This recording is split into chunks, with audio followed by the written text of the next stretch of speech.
You can start.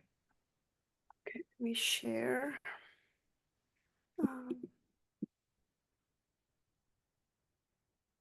Am I sharing? Am I sharing, Professor? No, not yet. Let me try again. Okay.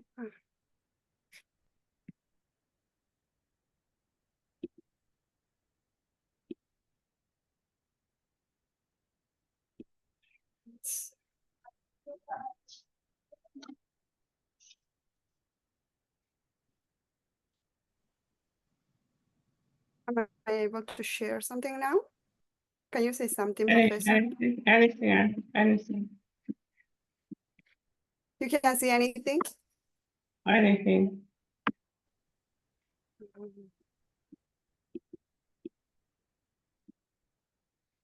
Let me try again.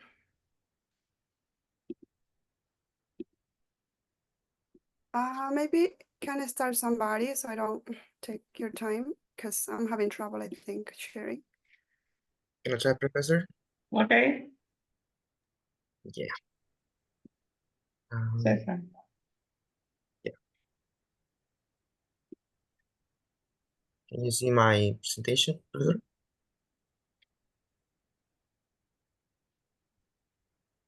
Yeah. I'm gonna make it bigger. I think it's here. Okay, I think I can. No, okay, listen. Okay, good evening, everyone. My name is Cesar Javier Felicio Cortez, and tonight I'm going to be talking about the effectiveness between the face-to-face learning and online learning to improve English language skills in mother languages and Hispanic philology at Wagnam. To give a little bit of background about the change implementation of the mode of learning in our career has been a little bit abrupt since the 2019 COVID. So since then until now, the online learning has been used since then. So in order to get some in-depth information, insightful information, I made this research to participants from the first year to the modality of graduation in the career.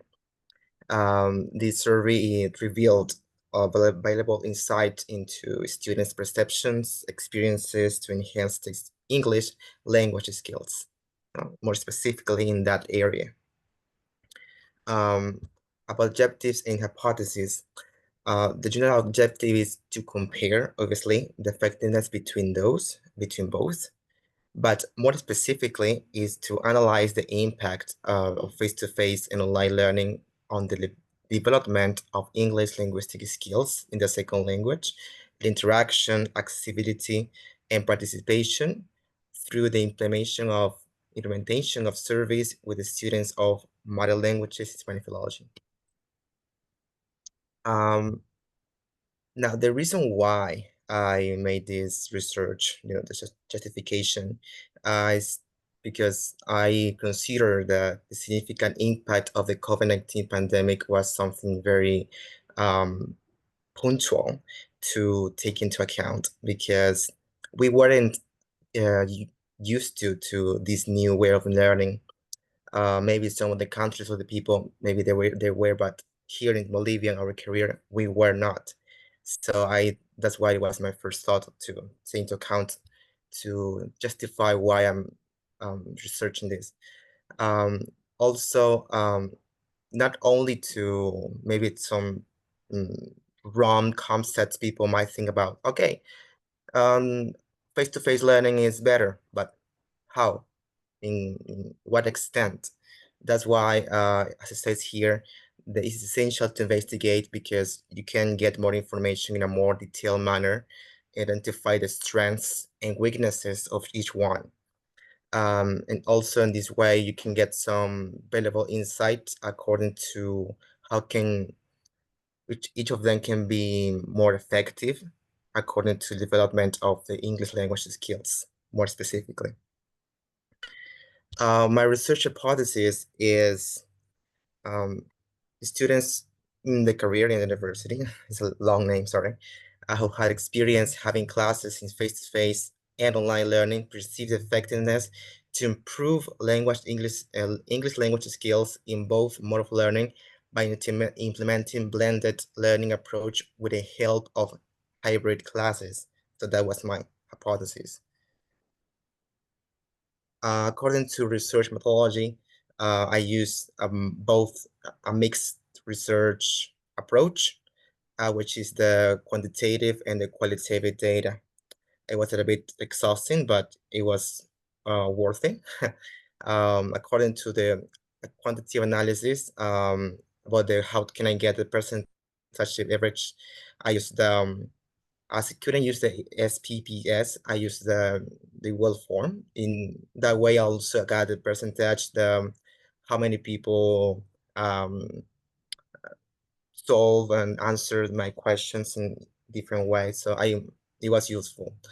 And also about the qualitative approach, I use some open-ended questions.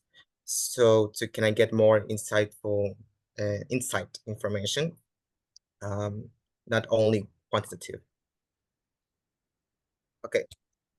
So before I show you the how I implement the question in the answers, I would like to give you some anticipation about the conclusion.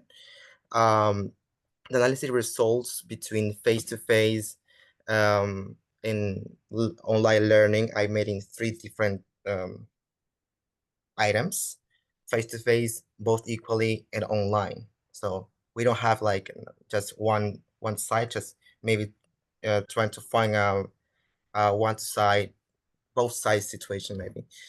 According to the English language is English language skills.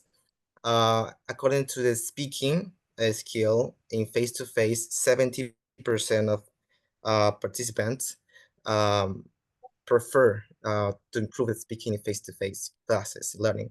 25 says both equally, so they are good with both. And online learning also just 5%. Writing, we have 80% face-to-face. They prefer more that to improve their writing skills. According to the both equally percentage, we have 15. Online, we have 5. Grammar, we have 65% face-to-face learning.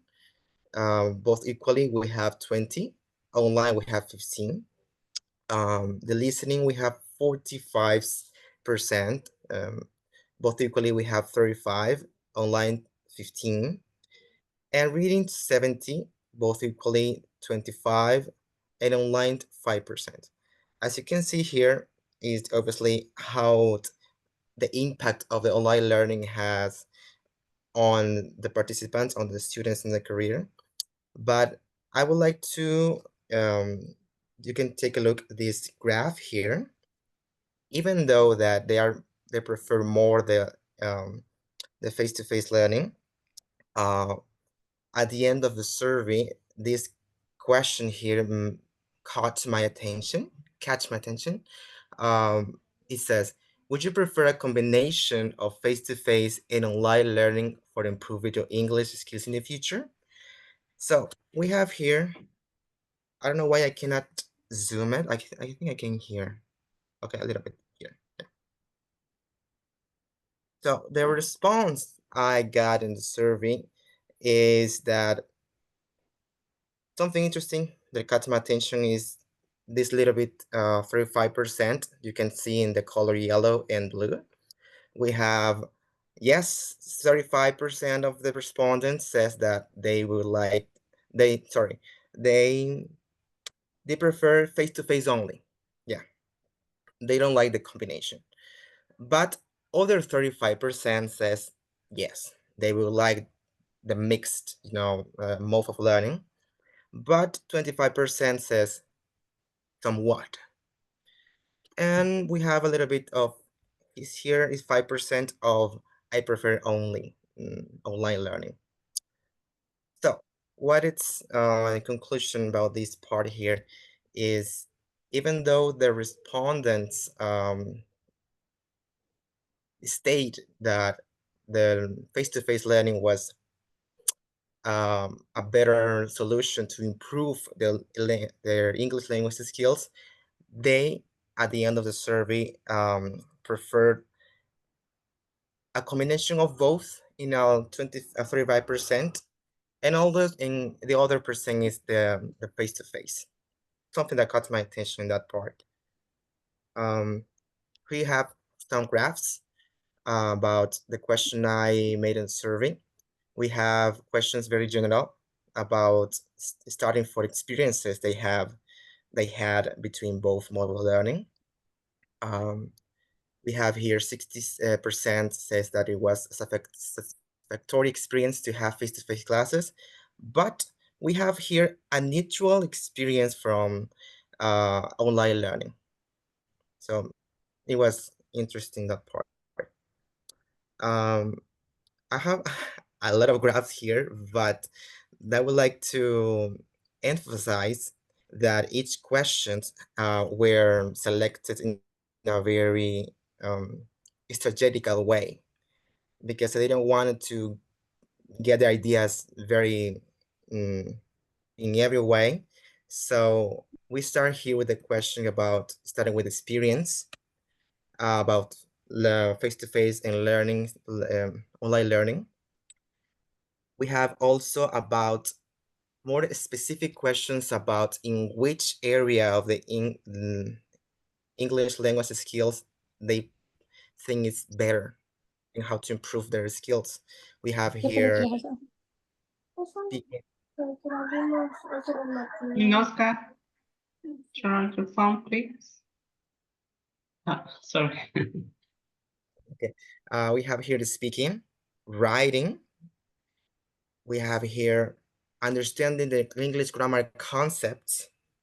I want to make sure that in which area they think this is better, in order to improve their skills.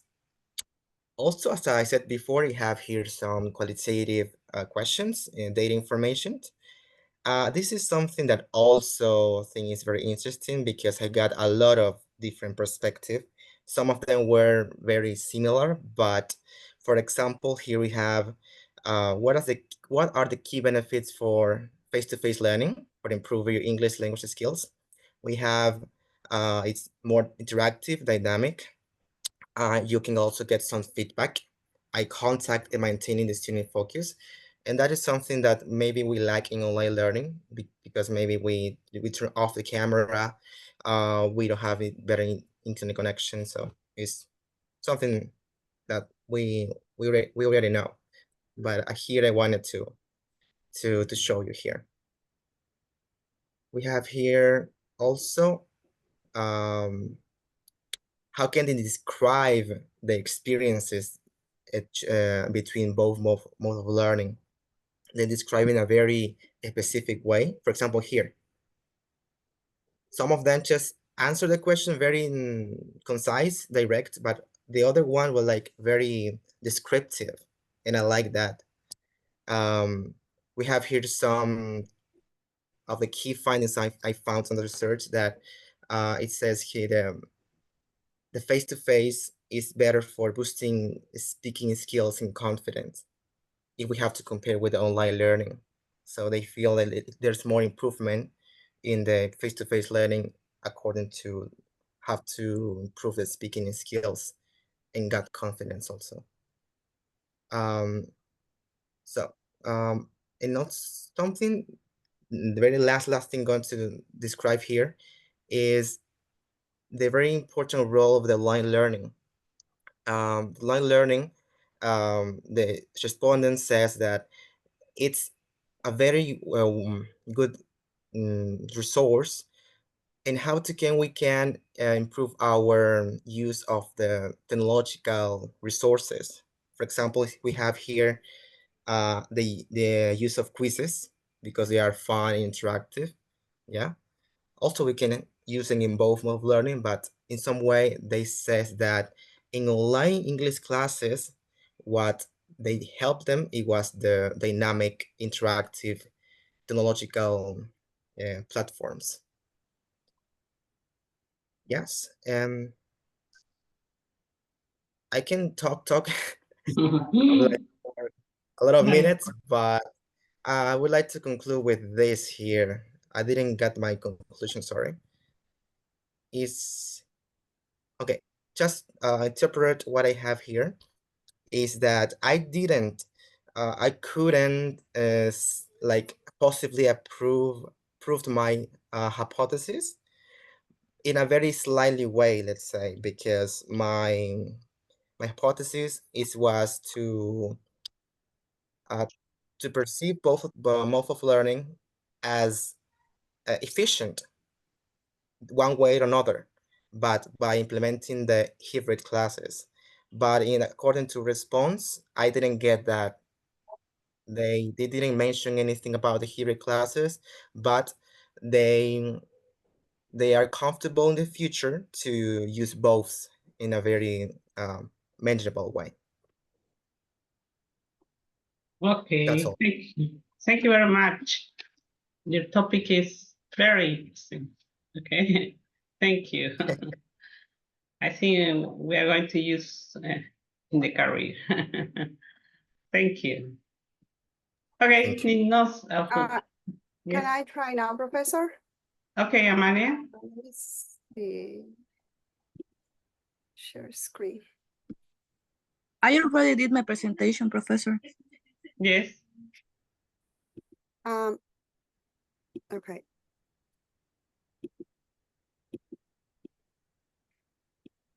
Are you able to see now, Professor? Anything? What about now? Oh no, don't tell me. Any? Nothing? Gosh, what is it? Okay, 1 second, please. Okay. Can you see, Amalia, it says share? I will send you. Yes, I see it share the meeting. Okay. But it's not letting me share screen one more time. What about You now? can also send us and we can help you. Okay. Thank you. Let me send you really quick. Now we see your Oh, screen. you see? Okay, perfect. Let me go here. I think it's slides. No, we gotta go to Google. We can see your Google. Yeah, it's in the waffle. I'm trying to move this because I don't have the real PowerPoint. Oh gosh. Okay, okay, here.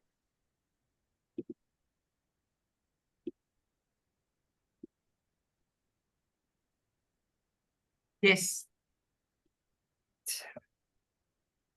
You did it. All right. Good evening, Professor and classmates. So I chose the topic, something that I'm involved with in the field. And so I could investigate more about the topic. And my main question for this research is, how does applied behavior analysis therapy support behavioral development in children? That is my topic. And that is my question that I did the research for. And also, like I said, I'm involved in the field. Introduction is applied behavior analysis that goes by the initials ABA therapy. This is a systematic teaching approach that is designed to shape behavior and increase social, verbal, and cognitive skills using reinforcement and prompting to learn the daily necessities for children.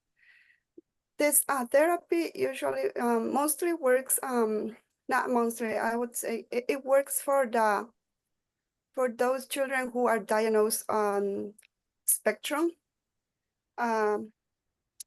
So the objectives for this research based on that question are explain how positive reinforcement is used to strengthen desired behaviors in children on a spectrum. And also explain the importance of frequent data collection and applied behavior analysis therapy to assess progress and adjust intervention. My hypothesis for this research is children who receive ABA therapy will show a significant improvement in social and communication behaviors compared to children who do not receive ABA therapy. Oh, sorry, I don't know why this doesn't have anything. So the research methodology that I used for this is mixed method approach, combining both quantitative and qualitative data. And the data collection was done in a week, in 2 weeks. I applied with my son, he's 2 years old, and I applied with his actual behavior in order to analyze and collect data. So, and I can show you here some functional analysis and results that I collected. It wasn't just me. We worked together with the therapist that he has. So we did that from Monday to Friday because they come from Monday to Friday. And before the behavior, it always comes the antecedent, where I or the therapist we place an activity for Max, that's my son, to play in a structured adult-led activity. And then comes the behavior after the antecedent. Max went in a tantrum and he bangs his head. Consequence. So I usually, or the therapist, when she is in charge, we walk away and let him name his feelings in a safe way.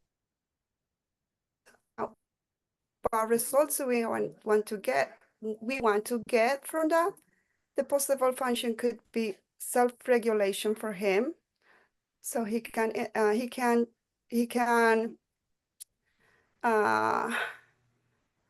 imitate or play for 2 to 5 minutes.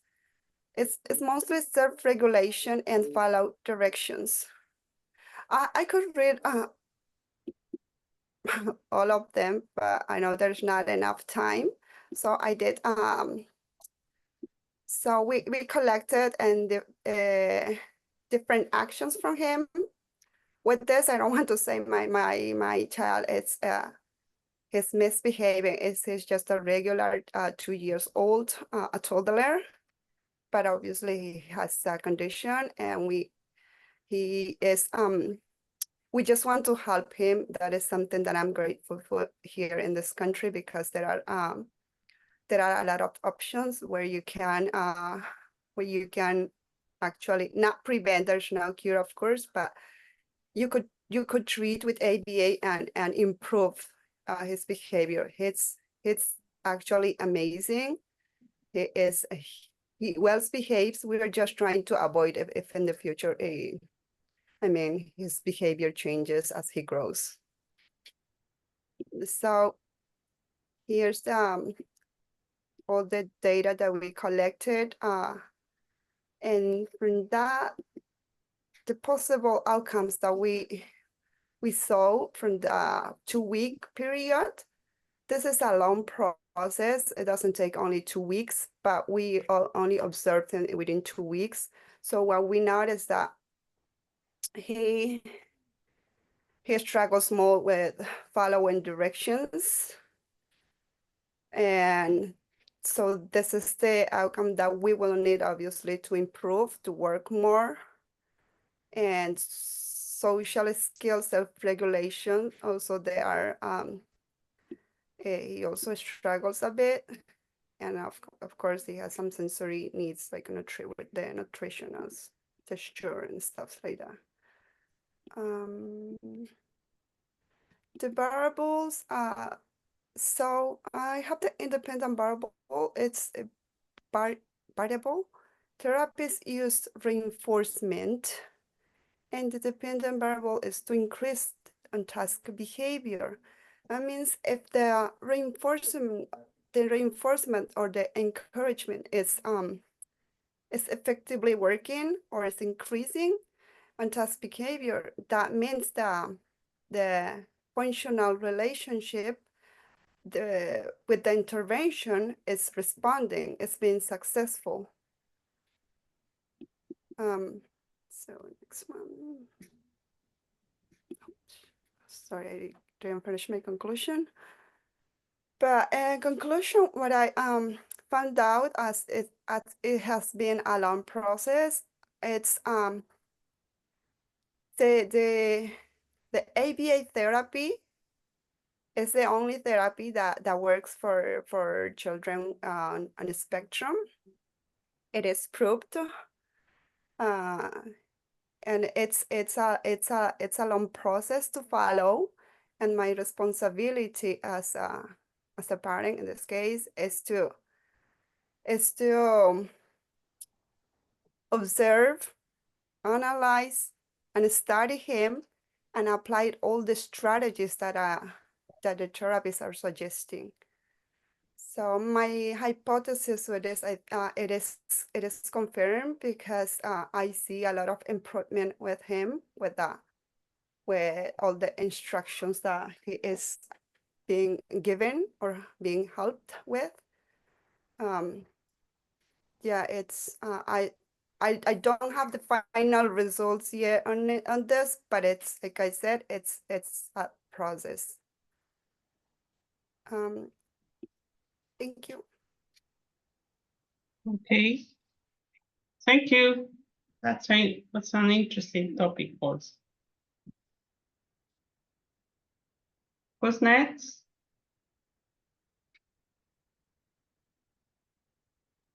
Me, Professor. Okay, please, Nelly. You can start. Can you see my PowerPoint? Yes. Okay. So let's get started. Okay, good evening, Professor and classmate. So the topic that I chosen is how to teach English to children from 3 to 6 years old. So just to get a bit of background information, teaching English is not simple or easy. No, it requires a lot of strategies for us to get our purposes. No, even more when we teach children. No, it's important to follow the right strategy. So, for example, in my research, I found a FF8 strategy, which is a good option for teachers. This strategy is interesting because it applies some interesting activities. And also through this strategy, we can involve all the skills, no? I mean, listening, speaking, vocabulary. So it's important. So the problem statement is that many teachers are frustrated because they try to catch the children's attention for them to learn the language, but the efforts are not producing results. No? The lack of the accurate strategy and good methods make English classes failed and also boring, and children lose the interest in learning. No? So my research question is, why are teachers are not succeeding in teaching a foreign language to children? The general objective is analyze why early childhood educators are failing to teach a foreign language and recommend the FFA strategy to make children acquire the English language. And the specific objectives part describe the FF8 strategy and also design effective lesson plan by using this strategy. No? As you know, designing a lesson plan is essential for teachers, no, to succeed in our English classes. Hypothesis, FFA strategy offers teachers interesting tools in which teachers can use to plan an English class, as without the right strategy, children don't learn properly and cannot obtain the skills required to learn a language. The independent variable is why are teachers not succeeding in teaching a foreign language to children? And the dependent variable, children lost interest and fail to retain the information taught. So this is the causes to the problem. The justification. The relevance of this research consists in improving the teaching process of children when learning English, because without a precise strategy, as I mentioned before, and good methods, teachers fail,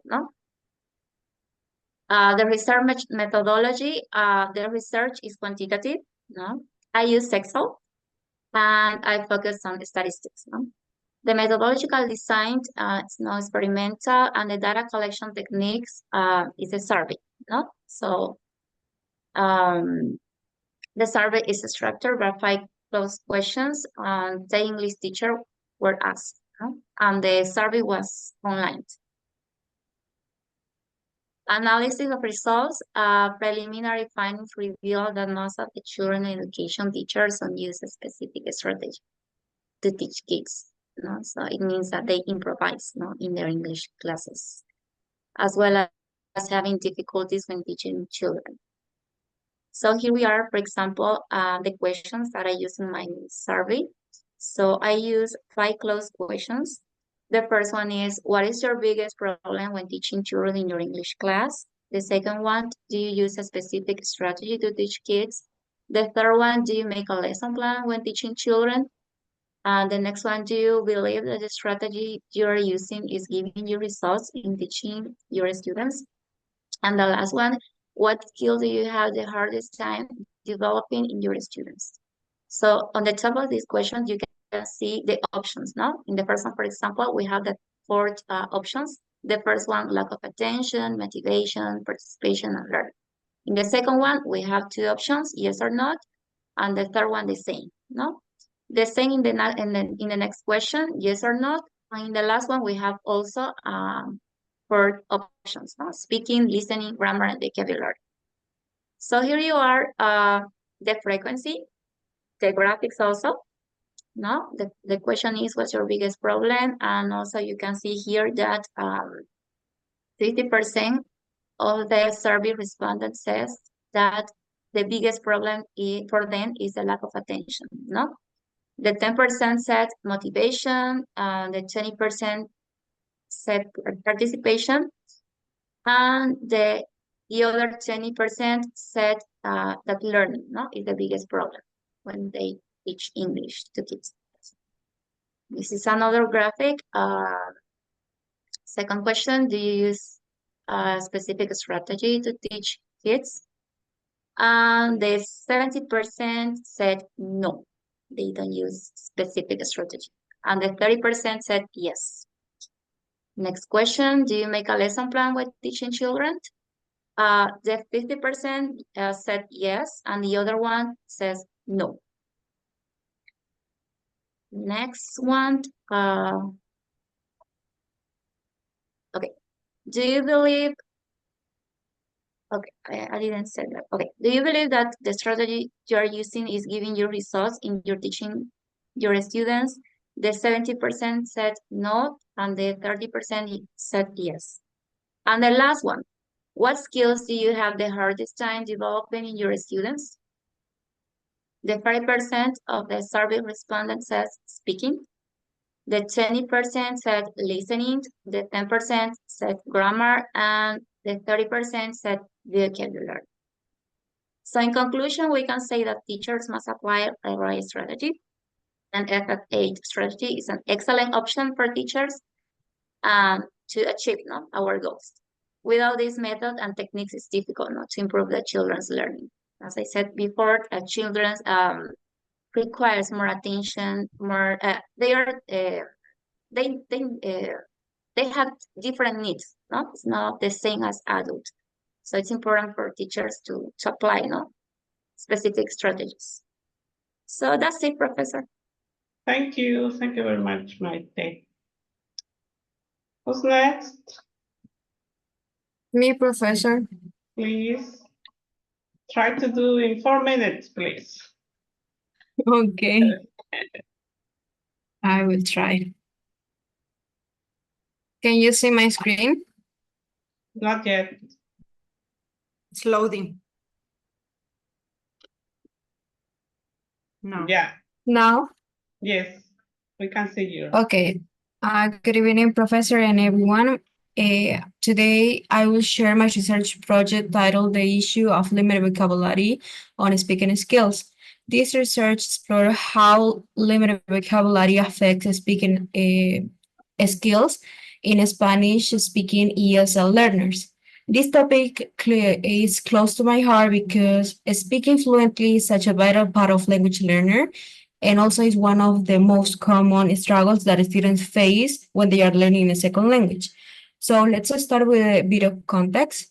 Limited vocabulary is one of the biggest barriers to effective communication. It doesn't just affect fluency, but also impacts on confidence and clarity.